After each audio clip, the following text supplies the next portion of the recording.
અને હવે વાત શાહ ઇન ગુજરાતની।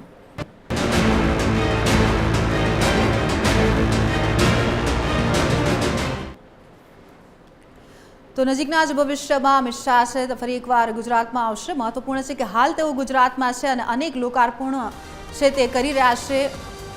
2 દિવસની જો વાત કરવામાં આવે તો ઓગણ, ચાંદલોડિયા, લાલ દરવાજા અને ઘાટલોડિયામાં તેમની મહત્વપૂર્ણ હાજરી જોવા મળી। હાલ જ્યારે તેઓ ગુજરાતના પ્રવાસે છે ત્યારે અલગ અલગ વિસ્તારોમાં તેમણે વિકાસ કાર્યોની પણ ભેટ આપી। કેન્દ્રીય ગૃહમંત્રી અમિત શાહ ગોતાબોર્ડમાં નવનિર્મિત અર્બન હેલ્થ સેન્ટરનું લોકાર્પણ કરતા જોવા મળ્યા। તો અંગ્રેજમાં પણ તેમણે અર્બન હેલ્થ સેન્ટરના લોકાર્પણથી સ્થાનિક લોકોને આરોગ્યની સુવિધા માટેની બાંહેધરી આપી। કેન્દ્રીય ગૃહમંત્રી અમિત શાહ ચાંદલોડિયામાં વિકાસ કાર્યોનું તેમણે લોકાર્પણ કર્યું। વંદે માતરમ અર્બન હેલ્થ સેન્ટરનું લોકાર્પણ કર્યું। તો લાલ દરવાજા ખાતે તેમણે પુનઃ વિકસિત થયેલા સરદાર બાગનું લોકાર્પણ કર્યું।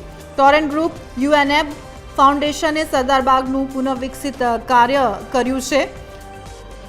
સાથે સાથે ભદ્રકાળી મંદિરે તેમણે માતાજીના દર્શન પણ કર્યા। કેન્દ્રીય ગૃહમંત્રી અમિત શાહે ઘાટલોડિયામાં તૈયાર કરાયેલા આયુષ્યવનમાં વૃક્ષારોપણ કર્યું। આયુષ્યવન 3500 વારમાં ફેલાયેલું છે।